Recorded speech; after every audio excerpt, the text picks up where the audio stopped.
All right, why don't we get going here? I'm Whit Fosberg. I'm the president and CEO at the Theodore Roosevelt Conservation Partnership. And we are at the Saltwater Media Summit, day 2. Yesterday, good session talking about infrastructure and stimulus and outdoor jobs. Today, we're going to be talking about menhaden management and how to improve that and how to address that base of the food chain we all care about if we hunt redfish, striped bass, tarpon, or whatever else it is. This is the 5th year we've done the Media Summit in conjunction with ICAST, and a huge shout out for the American Sportfishing Association for making sure that conservation really is a prominent part of ICAST, not just this year when we're virtual, but in past years as well. Also a big shout out to our sponsors that make this possible, and that includes NOAA Fisheries, ASA of course, Bass Pro Shops, Costa, Peak Design, Florida Fish and Wildlife Commission, and PowerPole. Without you guys, we wouldn't be able to do this, so thank you. And if you're a consumer out there, please support these folks. We do these media summits because a lot of the issues that we deal with, particularly in this time of COVID, when really everything gets drowned out in the news, these are complicated issues, but they really matter. And they're not something that's well suited to a press release or a soundbite, but instead a really detailed conversation with the folks who are at the forefront of these issues. And menhaden is another complicated issue, but fundamentally important for how we manage sport fisheries. So I'm going to turn it over to Chris Macaluso, who is TRCP's Director of Marine Fisheries. And Chris will be moderating this panel, and we'll introduce our panelists. Again, please, if you have questions, put them in the question and answer section.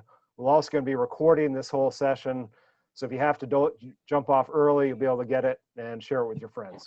So with that, Chris, take it away. Thank you, Whit. Thanks to all of you for joining us today, and hopefully you guys are enjoying the virtual ICAST this year. The TRCP and its partners, ASA, CCA, National Marine Manufacturers Association, International Game Fish Association, and several of our corporate partners, including Berkeley, your Pure Fishing, Yamaha, we are still working to enact the recommendations made in the Vision for Managing America's Saltwater Recreational Fisheries report, what we like to call the Morris Deal report, named after the 2 chairs of this effort to identify what recreational fishermen want to see out of federal law and policy. And the 2 chairs of that effort were Johnny Morris from Bass Pro Shops and Scott Deal from Maverick Boats. One of those recommendations is managing the forage base.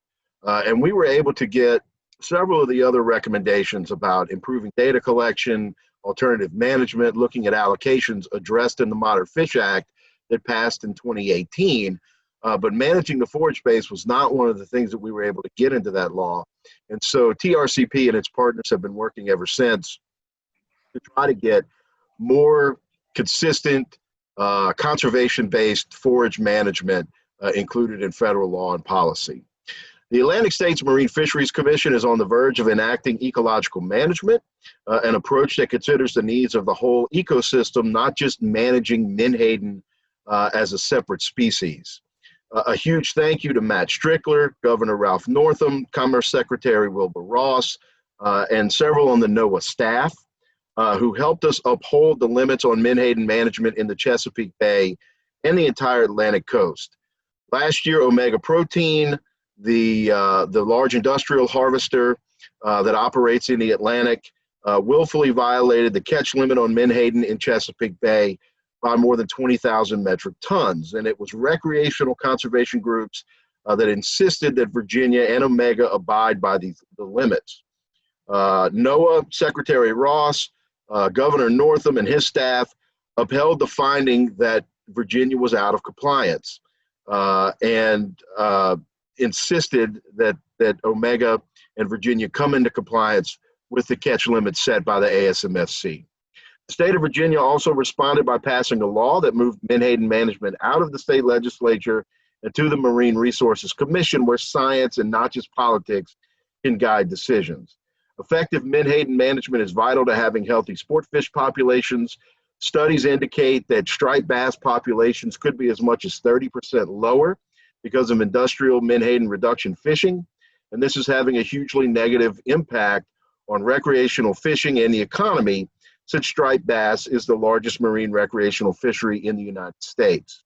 In the Gulf of Mexico, we are years behind the Atlantic in establishing better menhaden management. The estimated harvest of menhaden off Louisiana and Mississippi is somewhere in the neighborhood of 1.5 billion pounds annually. And the bycatch studies suggest that the industry could be killing as many as 50 to 70,000 spawning-sized redfish a year in the Gulf of Mexico, which is a staggering number. Some recent studies indicate menhaden harvest in the Gulf could be reducing redfish and speckled trout populations, the two most popular sport fish in the Gulf, and in the case of redfish, a game fish for most of the Gulf of Mexico states, that biomass could be being reduced by as much as 50% because of menhaden harvest. Joining us today to discuss Atlantic menhaden management is Matt Strickler. Matt is the Secretary of Natural Resources for the Commonwealth of Virginia. Prior to joining the Northam administration, he served as a senior policy advisor to Democratic members of the House Committee on Natural Resources. He also worked with NOAA's Office of International Affairs. Chris Moore is joining us as well. Chris is currently the Chesapeake Bay Foundation Senior Regional Ecosystem Scientist, where he leads policy development and technical support for a variety of Chesapeake Bay fisheries policy, habitat, and water quality efforts. David Sikorski is the Executive Director of CCA Maryland. He's been there since 2017. He's a native Maryland. He's a passionate, experienced outdoorsman. He's also been a member of the Atlantic Menhaden Advisory Panel for the ASMFC and chairman of the Sport Fisheries Advisory Commission to the Maryland Department of Natural Resources. Joining us as well is Mike Leonard. Mike Leonard is the Vice President for Government Relations at the American Sportfishing Association. He was also recently appointed to the Virginia Menhaden Management Advisory Committee. Gentlemen, thank you and welcome to today's webinar. And I want to start with Matt, if you don't mind. Matt, historically, menhaden fishery has been controlled by the Virginia legislature. It's been a very politically charged issue, and it remains that way in that state. Why was it such a high priority for Governor Northam and you at the Department of Natural Resources to move management away from the legislature and into the Marine Resources Commission this past year? Well, Chris, thank you for the question, and thanks to TRCP for inviting me to this panel. It's good to see some familiar faces. Not as much interaction, on these types of things as usual, given the COVID pandemic. But good to be here. Your question is one that has a really interesting answer, in my opinion, and it goes back to the fact that I think two things. Governor Northam grew up on Virginia's eastern shore in Onancock, so the Chesapeake Bay was literally his backyard growing up. So one of the reasons he actually got into politics was the environmental protection, natural resources protection, but particularly the Chesapeake Bay, and particularly protecting our fisheries resources in the Chesapeake Bay. So this is in general, a longstanding area of interest and involvement for the governor. And for me personally as well, I grew up fishing on the bay and on the coastal Atlantic Ocean off of Virginia when I was younger as well, and still do so, as much as I can find time for these days as well. So that, combined with the fact that Governor Northam is a physician, and so understands, being a scientist, the importance of science-based management in decision-making especially at the government level. When we first worked together, he was in the General Assembly and the State Senate, and I was his legislative assistant, and this was an issue that, we looked at and said, why in the world are all of our fisheries in Virginia, except for one, managed by the Marine Resources Commission under science-based catch limits? And, we looked into it a little bit, and there's certainly a lot of politics that went into the answer, but the decision that the governor made was that's not something that he found acceptable, and that menhaden needed to be transferred to the Marine Resources Commission to be managed in conjunction with the ASMFC, as you mentioned, like every other fishery species. And so that's something that's been a goal of his since he was in the state legislature. Fast forward about a decade to him being in the governor's office, and we were in a position to actually get this done. So working with some of our conservation partners, recreational fishing interests, and frankly, after some back and forth and the imposition of the moratorium, getting Omega Protein to come to the table, we worked cooperatively to hammer out an agreement that gets science-based management of menhaden, requires that Omega and the Commonwealth abide by the scientific-based bay cap for harvest of menhaden in the Chesapeake Bay. And we're looking forward to the ASMFC next month taking the first step towards ecological reference points for those species. And obviously, in the state of Virginia, the state is supportive of that move to ecological reference points. In what way has the Northam administration and your Department of Natural Resources emphasized, for the state to be an active participant in establishing those reference points? Sure. So we participate obviously on the technical advisory committee for menhaden and the management board for the species at ASMFC. Our Marine Resources Commissioner, Steve Bowman, who has spent a lot of time doing fisheries work in Virginia, is fantastic, as is our Deputy Commissioner, Ellen Bolin, who had previously worked at NOAA and at Ocean Conservancy on forage fish issues. Have been very, very closely involved, as well as our fisheries staff, and really kind of helping shape the approach that we're taking here. I think the reason why I said ERPs are kind of a first step is we're not perhaps going quite as far as Virginia would like to see, as far as getting the science as tight and as granular as we'd like to inform management. There's not a whole lot, for example, of Chesapeake Bay specific science is going into this. So the question of whether or not there are issues of localized depletion or any sort of separate either populations or temporal concentrations of menhaden in the bay that are important will be kind of left unresolved for now. But we're continuing to try to work through that and push for some more and better science. And as I mentioned, ERPs are a great first step, and we hope to continue to refine those over time. Thanks, Matt. I appreciate that. And hang with us, because I'm sure there'll be some questions coming down the pike, and we'll have some discussion after the rest of the panelists have an opportunity to answer some questions. I'd like to go to Chris Moore now. Chris with the Chesapeake Bay Foundation. Chris, how do you expect this move in Virginia to tighten the reins a little bit on harvest and bring it into the Marine Resources Commission? How do you expect this move to benefit the fisheries in the Chesapeake and the water quality and the habitat? Thanks for the question, Chris, and thanks for having me as part of this event. Really appreciate it.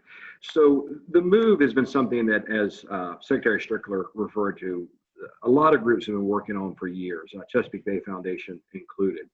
And one of the real big issues that we see with this move is it allows the public's voice to be heard in terms of managing this resource in the past. In the future. In the past, we were in a situation where the legislature managing this resource didn't allow for really any public input in the management process in Virginia. The legislature in Virginia works on a very, very quick schedule, 45 days some years, 60 the next, and there really wasn't a chance to get that type of public input there. And so, yeah, this move means the public can be involved in the management and the different scenarios that people want to see when it comes to menhaden management in Virginia really can be discussed and vetted. And we have a process for that now with the Atlantic Menhaden Advisory Committee that's been set up to do that as well. But before I leave the topic, we'll have to say, this would not have happened without the support of Governor Northam and Secretary Strickler. As Matt referred to earlier, this is something that's been a long time coming. And the political will that this administration showed to make this happen, starting with the noncompliance finding by ASMFC, then through the decision of the Department of Commerce, and then through the legislative session this year. It just took a tremendous amount of effort, and it was just absolutely wonderful to see the leadership by the administration help make it happen. Chris, in layman's terms, can you explain to those listening in? I know a lot of them are pretty intimately familiar with this process, but just kind of explain what the establishment of ecological reference points will mean for the ASMSC and will mean for menhaden management in the Atlantic and in the Chesapeake. Sure. I think the easiest way to describe it is in the past, we've been managing Menhaden as a single unit, single stock fish, just based on how those fish are doing in terms of population and things like that. And moving forward, we will be looking at how the populations of other fish, in this case, most notably striped bass, will be doing and how their population is going to be affected by how many Menhaden are out there. We know with Menhaden, they are one of the primary forage species for striped bass, and as Secretary Strickler referred to earlier, their population can actually be reduced as a result of the fact that there are not enough Menhaden out there in the ecosystem. So having a healthy population simply is going to end up having healthy populations of striped bass, of marine birds, and also marine mammals as well. How healthy do you think the population of Menhaden is right now? Are you seeing a strong population in the Bay, or are we seeing a decline? So in the Bay, we've seen this decline for really the last 20 years or so, where we haven't had recruitment in the Bay like we saw back in the 70s and 80s. And that's been the real concern for organizations like mine, the Chesapeake Bay Foundation, is here the Chesapeake Bay spawns somewhere around 70% of the coastwide population of striped bass. And we probably really don't have enough forage to actually feed all those striped bass, which eventually obviously end up migrating around the entire Atlantic coast. And so that's been our real concern, is making sure we have the forage base out there to have a healthy ecosystem and feed all those predators that are dependent upon a healthy Menhaden population. I'd like to go to David Sikorski. Chris, thank you for those answers. That's great. Hang with us, and we'll have some more conversation as we move forward. But David, being on the Maryland side, Maryland does not allow that reduction fishery to take place in its waters and hasn't for some time. Do you think that has resulted in a little bit better water quality or fisheries populations or things like that? What do you see as that translating to the fish stock in Maryland, or is this something that needs to be more or less throughout the entire Bay for it to have a positive impact on fisheries and on habitat and water quality throughout Chesapeake Bay? Right. Well, I would commend Virginia for the steps they're taking following Maryland's lead. As you said, Maryland has banned the reduction fishery, but ultimately what we've done is banned the purse seine from Maryland waters, and that was done in 1931 by the best records I've seen. And as we all consider these policies and how they're shaped, I'd like to go back to that time and figure out what the stakeholders were discussing to make that decision in 1931. What was it guided by? Because as Secretary Strickler mentioned, we don't have the scientific granularity that many want in the Chesapeake Bay to truly know exactly what our impacts are having. We can assume that we just know that removing massive quantities of this forage base is having an impact. And you mentioned water quality, and of course, Menhaden do have they graze for algae. The Maryland portion of the Chesapeake Bay absolutely has too much nutrient loading, too much algae. This creates dead zones and all these other things. So we need anything that can filter algae out of the water, pass it on through the energy transfer into our game fish. And ultimately our Menhaden fishery here is, has its house in order. It's an artisanal gear. There are pound net fisheries to really support the bait that is needed for our blue crab fishery. But with Virginia being the gatekeeper of the Chesapeake Bay and the migratory nature of these fish, I think Chris's comment regarding the lack of recruitment is the biggest challenge that many of us see. And anecdotally, we see swings in the abundance of what we call peanut bunker, or the smaller young of year fish. And those are absolutely the most vital. So it can absolutely be said that by not having purse seine gear, the larger industrial style gear operating in the Maryland portion of the Bay, of course, the fish that make it up here can complete their life cycle, do what they're needed to do in their role in the ecosystem. And that does support sport fishing and, valuable economic drivers that sport fishing is, as well as the small local commercial fisheries that occur in the Maryland portion. We've actually had a couple of questions come in, guys, and I want to remind those who are in attendance that you can type out your questions in the Q&A box, and we'll get to them as soon as we can. But one of the questions is about the water filtering capacity of Menhaden. And Chris, you being a scientist, I'd like to ask you, exactly what kind of filtering capacity does Menhaden have? What kind of improvements can we expect to see in water quality? And it's not to say that the entire reason for water quality problems in Chesapeake Bay are because of a lack of Menhaden. There are obviously other things that are going on. There's industrial runoff, there's agricultural runoff, there's nutrient loading. There's all kinds of things that are affecting water quality, not just in the Chesapeake, but in other watersheds across the country. But how do Menhaden help deal with that nutrient loading that's coming into that watershed? Right. So Menhaden are filter feeders. They basically are catching food particles on their gill rakers. They swim through the water with their mouth open. They are filtering algae as their primary food source. When the fish are small, they tend to filter what we call phytoplankton, which are those more plant-like algae. And as they grow older, they tend to filter more of what we call zooplankton, which are a little more animal-like plankton. So they definitely can have an impact on local populations of algae. And it's something that, as Dave mentioned, we have way too much algae in Chesapeake Bay.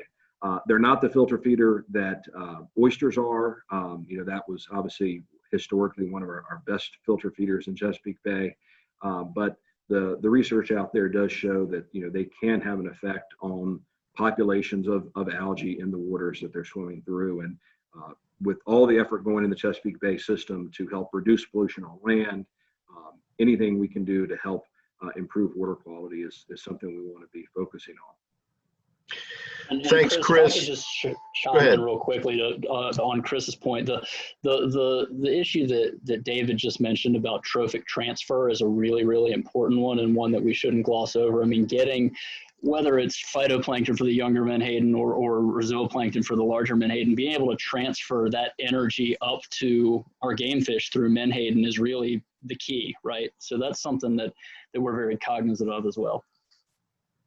Yeah, it's an excellent point. In being in Louisiana, I've kind of focused a lot of looking at that aspect, but it's amazing some of the studies that have been done about seeing the forage base absorb the nutrients that come into the watershed, and how that, that nutrients just goes up the food chain, and they can track how that nutrients goes up the food chain from your low trophic level species, your filter feeders, your crabs, your shrimp, and things like that, and how that just kind of directly translates into health, the health of your large sport fishing stocks.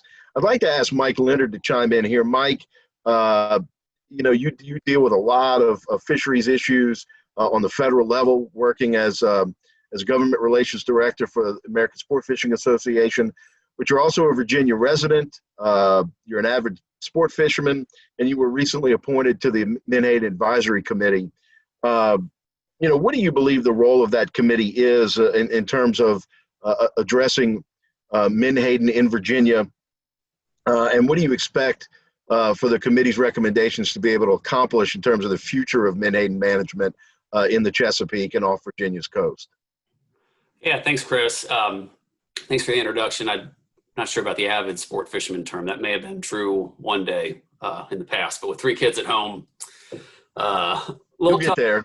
You'll get back. Yeah, we'll get there eventually. But yeah, the advisory committee, I think for those of us that serve on it, and Chris Moore serves on it as well, we're looking forward to this getting up and running in earnest once, we're able to do more in-person meetings and all that. It's a good group of perspectives that are being brought together.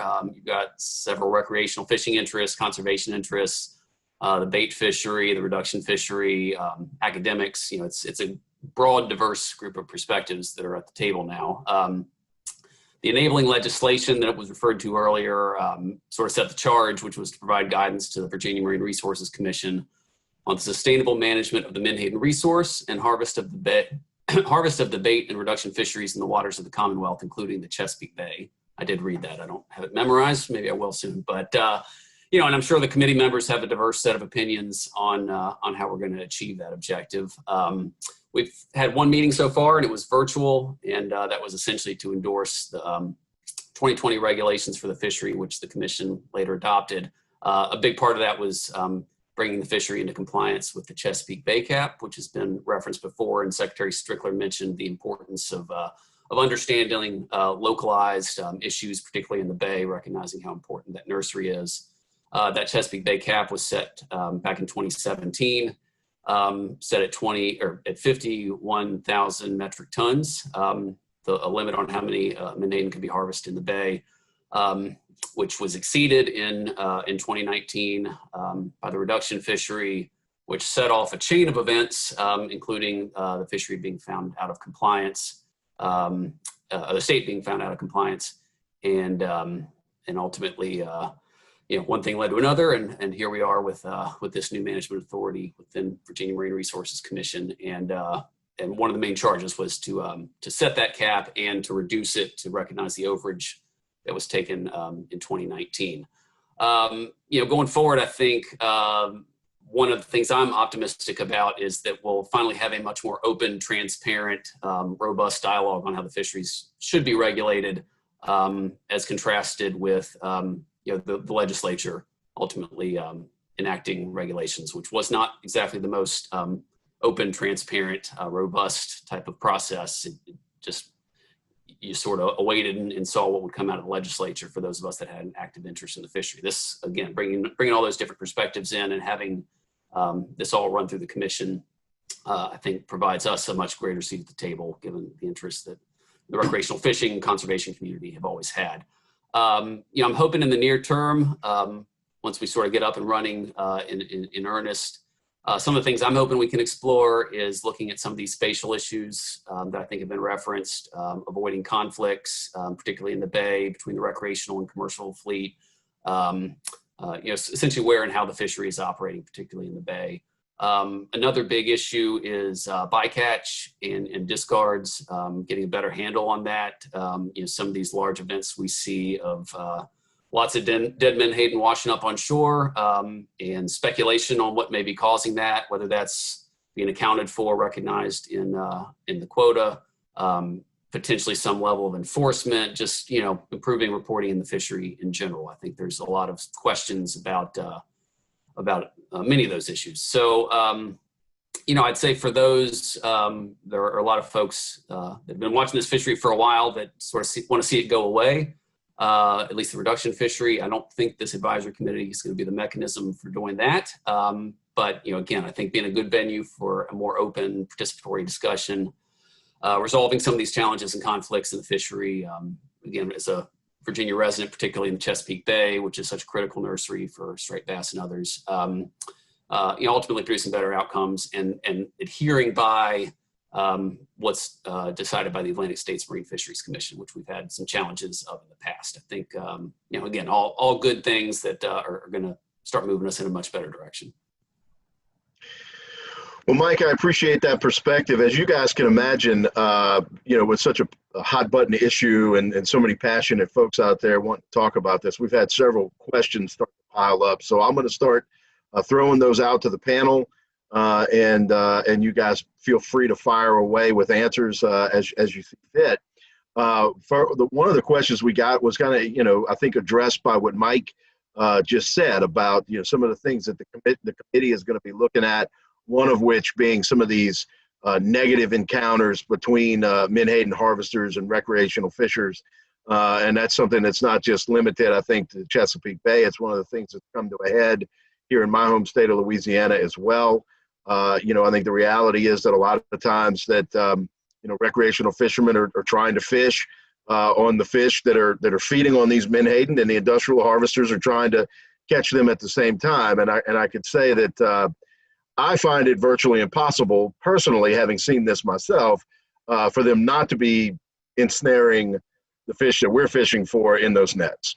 I just don't see how it can be avoided. I know that by volume that this is that this is considered or that it's being touted as a clean fishery, but I can tell you that having seen dead redfish and dead menhaden and dead other things in the wake of these nets being in the water, that there is bycatch associated and there are user conflicts. So it's good to hear that the committee is taking some of that up, and that's one of the issues that's being talked about and trying to find a good resolution there.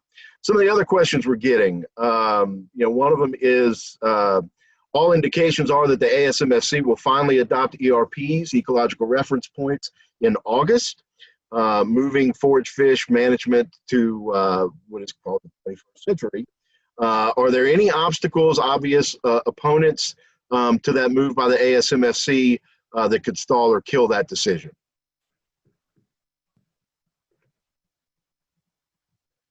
Anybody feel free. David, Chris, Matt, Mike, any of you guys can handle that. I don't know of any, but I think of the folks here, maybe Chris Moore is the one who's most intimately involved with what's going on there. Yeah, I think at this point, there are obviously a number of states that harvest menhaden, and their need for bait has continued to grow over the last couple of years. And part of this is the fact that menhaden's geographical range may be shifting a little bit as well. Some of that's because at least the coastal population is growing a little bit on the edges. But I do think there are at least a few states that are concerned about making sure that they continue to have an adequate bait supply for their state as a part of this. And so I don't know of any huge roadblocks. I think a lot of people are working really hard. I think a lot of states are really interested in moving forward with this. There's been a lot of research done that has done a good job answering the research questions. And I really hope we do have a vote next month that's near consensus, if not consensus, because this is the right thing to do at this time. Chris, what do you think the next steps are beyond getting ERPs established? What is the next step for the ASMFC to take a more conservative, conservation-based approach to forage fish management? So I think continuing to improve the ERP model, right now it takes into account striped bass and a couple other species. We know that things like marine mammals, piscivorous birds as well are big predators of menhaden as well, and we need to take their predatory needs into account. So I think that's another big place to go. This lack of data in Chesapeake Bay as well. We don't have a stock assessment within Chesapeake Bay. We do know based on some sampling data that recruitment's been down for the last 20 years or so. So we need to develop better data there as well in order to make better decisions for the Bay moving forward in the management realm. Another question that's come in, and this is regarding a ban on purse seining, which, by the way, is really not in the offing right now in any of these considerations. But regarding a ban on purse seining, by what process could that happen in Virginia? Is that a legislative or an executive decision? And is that something that you guys think is realistic in the future? Matt, I'll ask you to address the legal part of this. I won't ask for your opinion on whether or not that's realistic, but I'll throw that out to the panel. If, Matt, you don't mind handling the legal part of that, of whether that's legislative or an executive decision. Sure. Thanks, Chris. I can probably at least give a little bit on both parts of that question. It would be a legislative decision. We can't at the VMRC level ban that gear type given what's in statute. And frankly, from where the governor is on this, and his position, as I mentioned earlier, was focused on getting science-based management of the species, and that's what we've got, and that's what we're going to continue to refine. The governor doesn't have an interest, and I don't have an interest, frankly, in banning that gear type. We have in Virginia, very robust recreational fisheries and very robust commercial fisheries, and a responsibly managed menhaden commercial fishery is something that the governor supports, and that we're hopeful that now with these changes that we have. So I understand that's not what some of the folks on the recreational side want to hear, but that's the position of the governor, and I think that's where the General Assembly is too. So to see something as dramatic as a purse seine net ban, I don't think that's going to happen in the foreseeable future in Virginia. Thanks, Matt. I appreciate that. Does anybody else have any comments on that before we move on? Hearing none, I think Mike, Leonard, I think this one's in your wheelhouse, and David, feel free to chime in, and Chris as well. Forage fish on the Atlantic coast are in terrible shape. Shad and river herring are in bad shape as well. and we've learned that Atlantic herring are overfished. This puts added pressure on menhaden as a forage fish.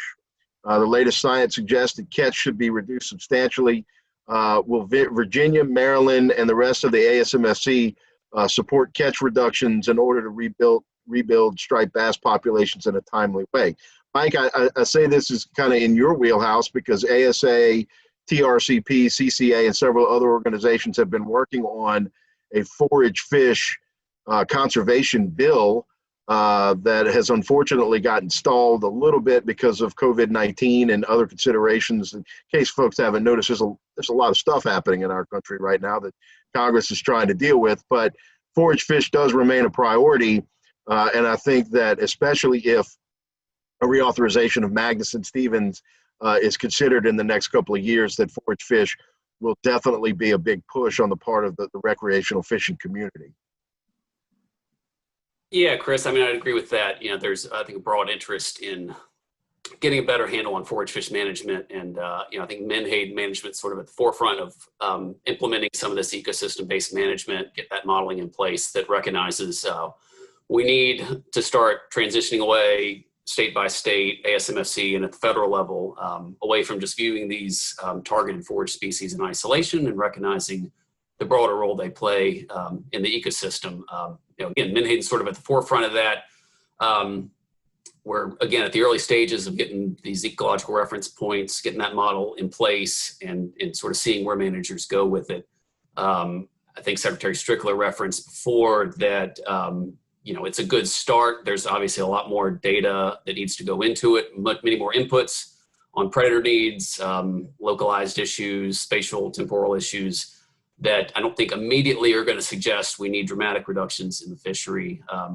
Again, if that's what managers ultimately determine based on striped bass or whatever else. But, you know, I don't think the initial model doesn't suggest, you know, we need to dramatically shut down the fishery overall. You know, again, hopefully going forward, as we get better data into it, we might get a better handle on where some of these localized time and space issues are that many of us speculate need more attention. But I mean, I think the broader point is, you know, the question referenced Atlantic herring. And, you know, if you look at the lobster fishery that's going to be needing bait, if herring's no longer available, is menhaden going to become a greater target? And are managers going to account for those type of pretty complex challenges of not only how do these fit within the ecosystem, but how do they fit within broader fishery by fishery needs? You know, no easy answers to all that, but at least people are starting to ask the questions and we're starting to get some data and some modeling to help us better understand it. But, you know, I think we still got a ways to go. Thanks, Mike. Anybody else? Yeah, and it's, you know, the ERP concept is fantastic to see it advancing because just last week and on multiple, there were multiple opportunities for folks to follow along with Dr. Katie Drew's work or presenting the work of the large group of scientists that helped create the ERP model. And it was really interesting to hear about what we do know and what we don't. We've recently heard how the current levels of menhaden so now that menhaden and striped bass are being related in a management model, we can actually kind of dig into the issue with how the two are connected and the fact that, or the assumption that striped bass populations are probably lower because of the current level of fishing or the current biomass of menhaden. Because they are so important, you know, to the striped bass, the menhaden is so important.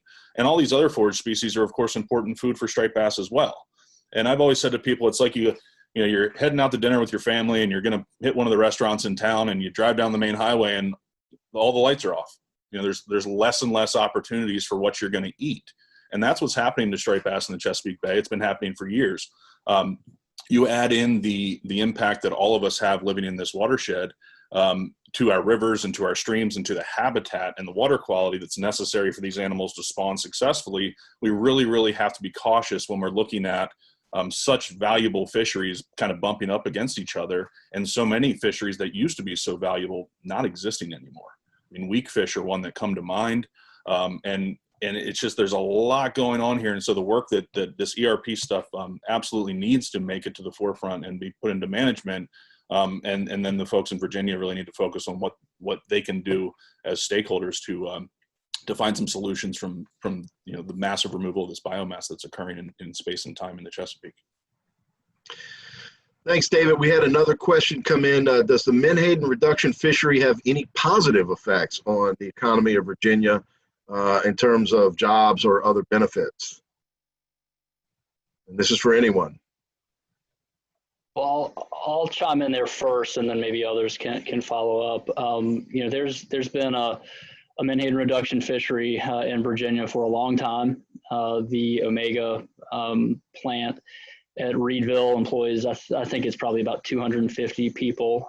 Those are good jobs, and it's a significant employer on Virginia's northern neck. So you can't discount the local economic impacts of that. It's a significant amount of our commercial landings, regardless of the per pound value. And so there is benefit there. Now, when you compare it to the impacts of recreational fishing related tourism and all of the businesses that supports, there's good economic analysis out there that shows that it's not an apples to apples comparison, but it's I'd be remiss to say that there's not a positive economic impact of that fishery. And I think the other important thing to note is they're purse seine vessels in the bay that aren't owned by Omega Protein. They're snapper rigs that are owned by smaller independent companies, and that fishery, the bait that provides to particularly our blue crab fishermen and crab potters is really, really essential to Virginia's seafood economy. So there are a lot of moving parts here, and I just wouldn't want to have all that get lost in the mix. And I think that's a good point, Matt, and I appreciate your answer and being so candid about that. I think, I think it's a point that needs to be emphasized is that I think there's an understanding among recreational fishermen and recreational groups and conservation groups of how important that bait fishery is. And we've got a similar bait fishery here in the Gulf of Mexico that's critical for our craw fishermen, for our crabbers. I know on the East Coast, it's critical for blue crabs and lobsters. And it's even critical, I think, at times for recreational fishermen to have access to that bait. And that's not really the target of what we're talking about in terms of, bringing potentially tighter restrictions and things like that. It's not really targeted at the bait fishery as much as it is the large scale industrial fishery that's harvesting, hundreds of thousands, or in the case of the Gulf, tens of thousands, hundreds of thousands of metric tons of this fish a year to be reduced to things like, fish oils or fish meals, livestock feed, and any of the other products that are produced. So I think it's important to make that distinction that we understand how necessary that bait fishery is to the commercial fishery and the recreational fishery. And that's not really what a lot of these regulations are aimed at. We had another question that says, Menhaden now being managed by the VMRC. Do we expect to see an increase in the population of Menhaden because of that management? I think it might be a little early to say that, but I'll throw this out to anybody. Is there an expectation perhaps that the VMRC, I think right off the bat, I think the intention of the state of Virginia, and Matt, please correct me if I'm misspeaking here, but the intention is for Virginia to come into compliance with the ASMSC cap in the Chesapeake Bay, which I think right away would be less harvest than what the legislature had approved in years prior. Is that correct? Yeah, Chris, that's accurate. I'll let Chris Moore chime in on this too, because he's done a ton of work on it. But yeah, getting the ASMFC Bay cap put in place, which is a significant reduction, I think about a 40% reduction in the Bay cap from what the legislature had enacted is huge. In addition to the payback from the overage last year in the reduction fishery, means that there are going to be a lot fewer menhaden taken out of the bay, particularly this season, but also going into the future. So we do expect that to have a positive impact on the stock. Yeah, and I'll just add to Matt's comments.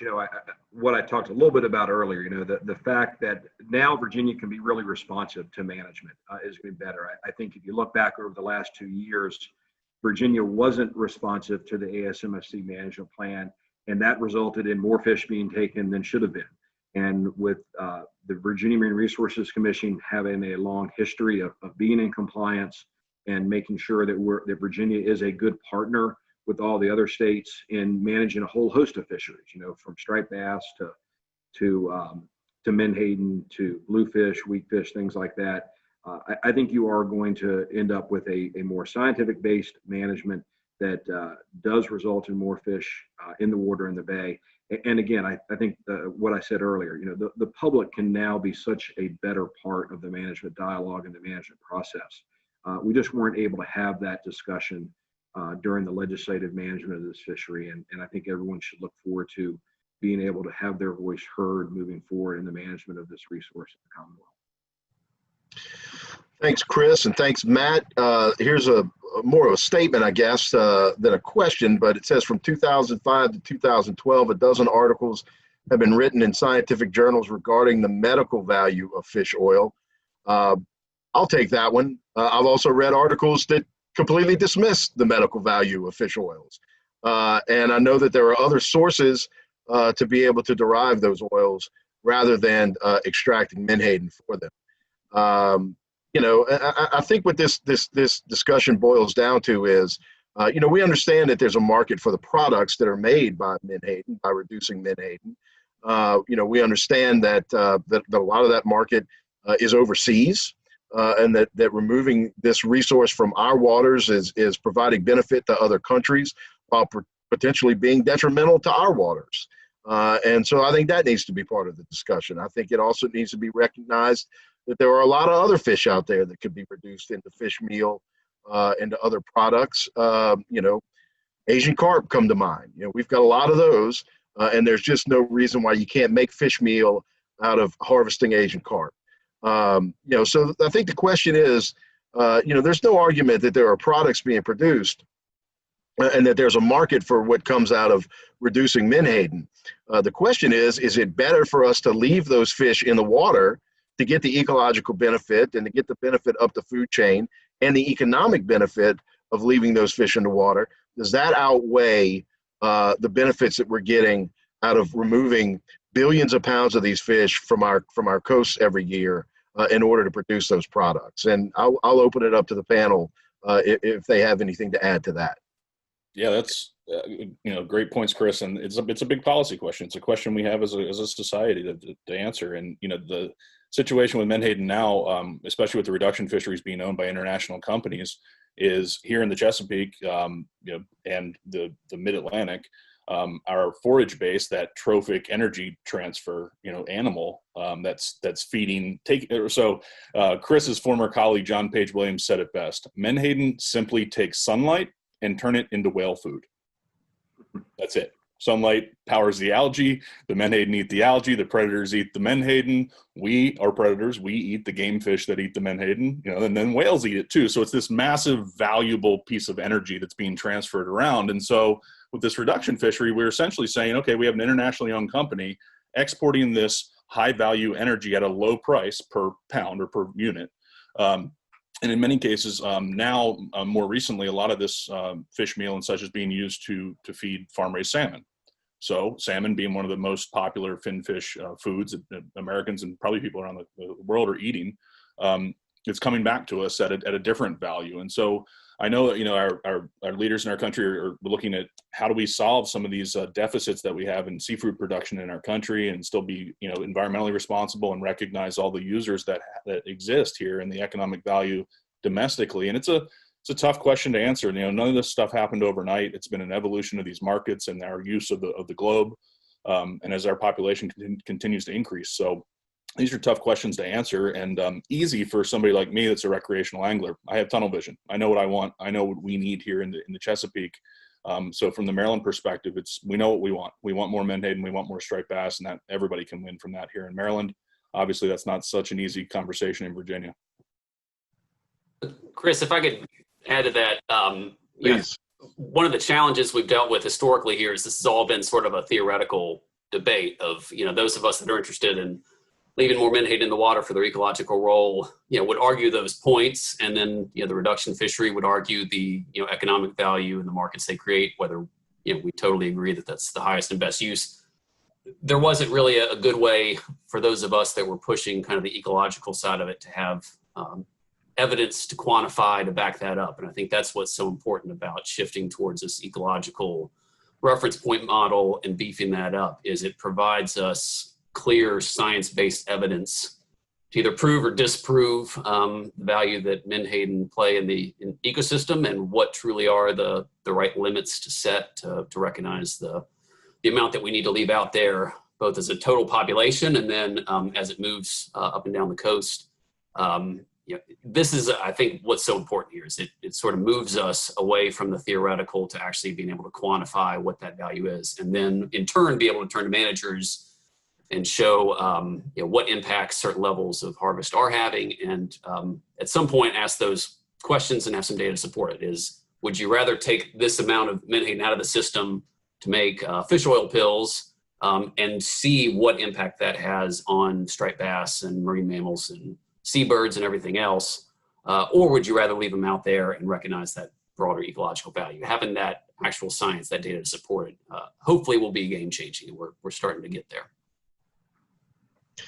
Thanks, guys. We have one more question. We got a couple more, and I think that'll about eat up the rest of our time for the hour. But I want to remind folks that if you do have additional questions about this, you're more than welcome to email them to me, cmacaluso@trcp.org, and I will pass those along to the members of the panel, and hopefully we can get some answers for you at a later date.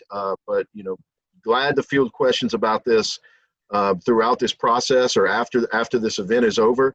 And I also want to point out that the TRCP has a webpage dedicated to some of our work on menhaden management, and you can get to that through our website, which is trcp.org.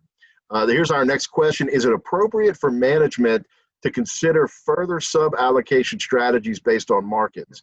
For example, should the ASMFC consider limiting export of reduction fishing products to things like medical oil used, as opposed to fish meal that is exported to foreign fish farms that produce products which compete with U.S. seafood? I guess the gist of that question is, should we be emphasizing the use of these products in our own country, since it is our resource that's being harvested, as opposed to things that are being shipped overseas to the benefit of someone else? I think David's nodding his head, so I'll let him take a stab at it. Yeah, I think that's a logical progression, logical thought. It's definitely outside of my wheelhouse. The global seafood markets. I understand the basics of it, but in a perfect world, I think that is maybe shooting for the moon and we can land amongst the stars. The management system as it is really structured on making sure that states that share these resources that migrate are getting what they deserve, and sharing this resource effectively. And so I don't think it'd be totally outside the box of what ASMFC is already doing, and of course the federal partners. It makes a lot of sense, and then I think it can smooth out some of the conflicts, and hopefully it can be driven by sound science and important economic analysis to ensure that our working waterfronts stay working, and recreational fishing, and the massive economic engine it has a seat at that table. Mike, I see you want to chime in as well. Well, I was actually going to put Chris on the spot here, mainly because I don't know if ASMFC has the authority to regulate once a fish is harvested, what purpose it goes to. Maybe I'm wrong there. I just can't think of an example where that's come up in the past. Yeah, I was actually trying to think of that as well. I mean, there are obviously allocations and sub-allocations that ASMFC can do pretty easily, but I've never been in a situation where we allocated, at least that I'm aware of, based on what the end user was going to be. And I think to Dave's point, that's a pretty big step that we would be taking. I think kind of going back to this, we're getting to ERPs. I don't want people to think that ERPs is not a really, really important step in moving this forward. It's taken us a long time to get here. You know, if you look back at the Menhaden management plans, it was 2001 when ASMFC said we want to start managing the species using ecological reference points. It's obviously taken us basically 20 years to get there. This is going to be a huge improvement in the way that we manage this. And we even know now that taking this step forward, we've got other building blocks that need to be made as well to this. This is kind of the first run at this, and it's going to continue to get better. And we're going to get better regional information as well in the future, not necessarily from ERPs, but we want to continue those steps. So I just want to make sure people understand there's obviously a lot of things that people want to do in the future on this fishery, and can definitely understand that, because I think there's been pent-up demand for years. But ERPs is really, really an important step, and I hope folks will support that when it comes up before ASMFC next month. Well, guys, we have one more question, and being in the Gulf, I'll go ahead and take a stab at this one.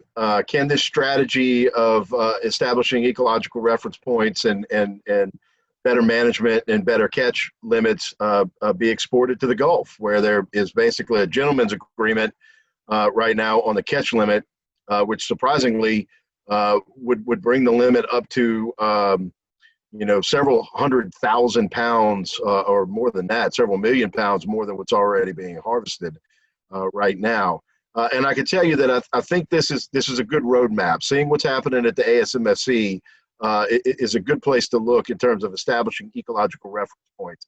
The Gulf Commission, which is not empowered to make regulations in the same way as the ASMFC, is looking at what ecological management of Menhaden would look like.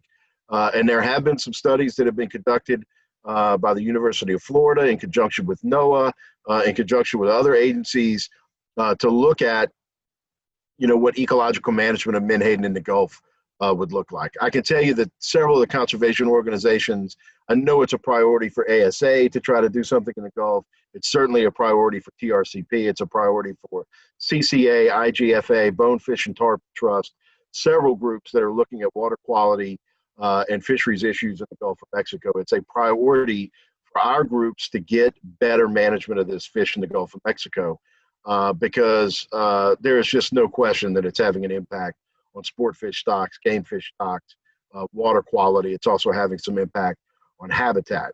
I can say we've got a long way to go in the Gulf. We've had some positive first steps.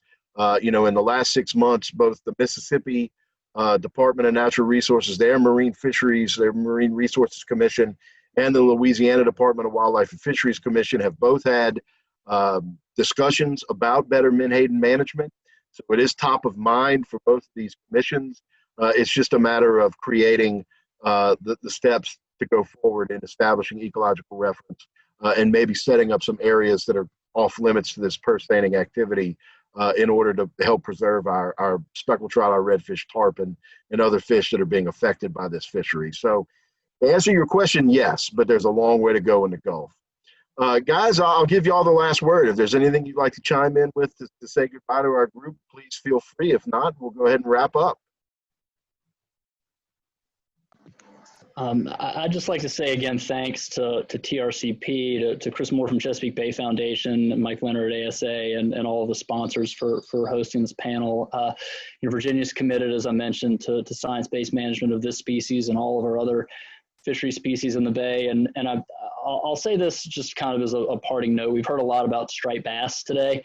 And as an avid striped bass angler, I feel like I need to at least say that, yes, Menhaden, other forage fish certainly are part of the problem with striped bass population. We're a big part of the problem too. And Virginia's been working through ASMFC to really get some stricter, more realistic management measures in place for striped bass. Really, we've been overfishing that fishery since it was rebuilt. And now we're starting to see the negative impacts of that. The last few years have been really, really down for striped bass. So, looking at things like, now we have a coast-wide maximum size limit for striped bass to protect those big spawners. That's something in Virginia that we led the charge on and we think is really important. It's a very critical game fish for us. Obviously, we have a commercial harvest in Virginia as well. But being responsible on our end gives us a lot more credibility as recreational anglers to advocate for more conservation measures elsewhere. Thank you, Matt. We really appreciate you taking the time to be with us today. Very much appreciate it. I know your schedule's very busy. Anybody else? This is Chris. I just want to add a little bit to what Matt said with recreational anglers being involved. You look at the number of comments that have happened in the Menhaden management world over the last couple of years, over 100,000 twice, I think. A lot of us on this panel spend time working with recreational anglers, educating recreational anglers, and then helping them get involved in the management process. Positive change like ERPs only happen when recreational anglers, conservationists, charter captains get involved in the process. And, I think that's one of the reasons why we had such support in Virginia this year. And we saw this administration support wise management so strongly, is because so many people have spoken up over the years. And so don't think that your voice is not heard, and don't think your voice is not important in the management of all of our resources, whether it's menhaden, striped bass, summer flounder, blue crabs, you name it. Your voice is really important, and talk to as many people as you can and let that voice be heard. And Chris, I appreciate you saying that, because there are so many issues that we deal with, whether it be habitat restoration, fisheries management issues, where the public throws up its hands and says, we're not going to be heard. We're not going to be understood. The government is just doing this to check a box. They're not listening. And I can tell you, having been on the government side of this and also on the advocacy side of it, the government is listening. There are people who work for these agencies. There are people who sit on the ASMFC, who are on the Virginia Marine Resources Commission or the Louisiana Department of Wildlife Fisheries Commission. They are listening.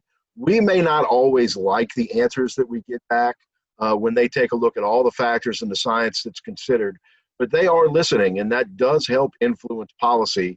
And I think sort of this pervasive idea sometimes that we're not making a difference, I think that's incorrect. I think we've seen that in some of these policies enacted. I think we see it with ERPs being teed up right now and close to being accepted at the ASMFC. We definitely saw it with the Modern Fish Act passage, in our ability to talk to lawmakers and policymakers. We get heard. It takes a long time sometimes, and you may not always like the answers you get back, but you have to stay part of the process. David, I'll kick it to you. Yeah, you guys are absolutely spot on. And, fisheries management and any really shaping of policy is a marathon, not a sprint.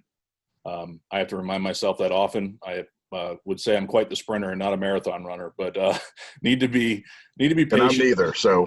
Yeah, no, me neither. I always joke that I was directly related to the people that invented the wheel. But anyway, so patience is key. I know all of us that work in this arena have to find that to be successful, and I urge that to all our the members of CCA, recreational anglers, anybody out there watching this process. It is a process. We're in it together, and through dialogue and conversation, we can solve some of these problems. It's just we have to wrap our head around what is the right timeline for that, and it's probably always going to be longer than we hope. Well, guys, with that, I want to thank our sponsors. Again, thanks to NOAA Fisheries, who's been with us throughout this process of working with ASA at ICAST. Along with ASA, American Sport Fishing Association. Couldn't do this without those guys. Bass Pro Shops, Costa Del Mar, Peak Design, the Florida Fish and Wildlife Conservation Commission, and PowerPole. And just a reminder to folks, the TRCP, we are going to have a virtual Capital Conservation Awards dinner that's going to take place in September. We would invite all of you to participate in that, and you can get that information on our website as well. That's going to wrap up our conservation discussions for this year's ICAST. There are other conservation discussions that are going to take place. You can go to the ICAST website to get the information on that. And I want to tell you folks how much we appreciate you guys being a part of this. For everybody who was on the panel and all of you who tuned in, thanks a lot. And we'll talk to you again real soon.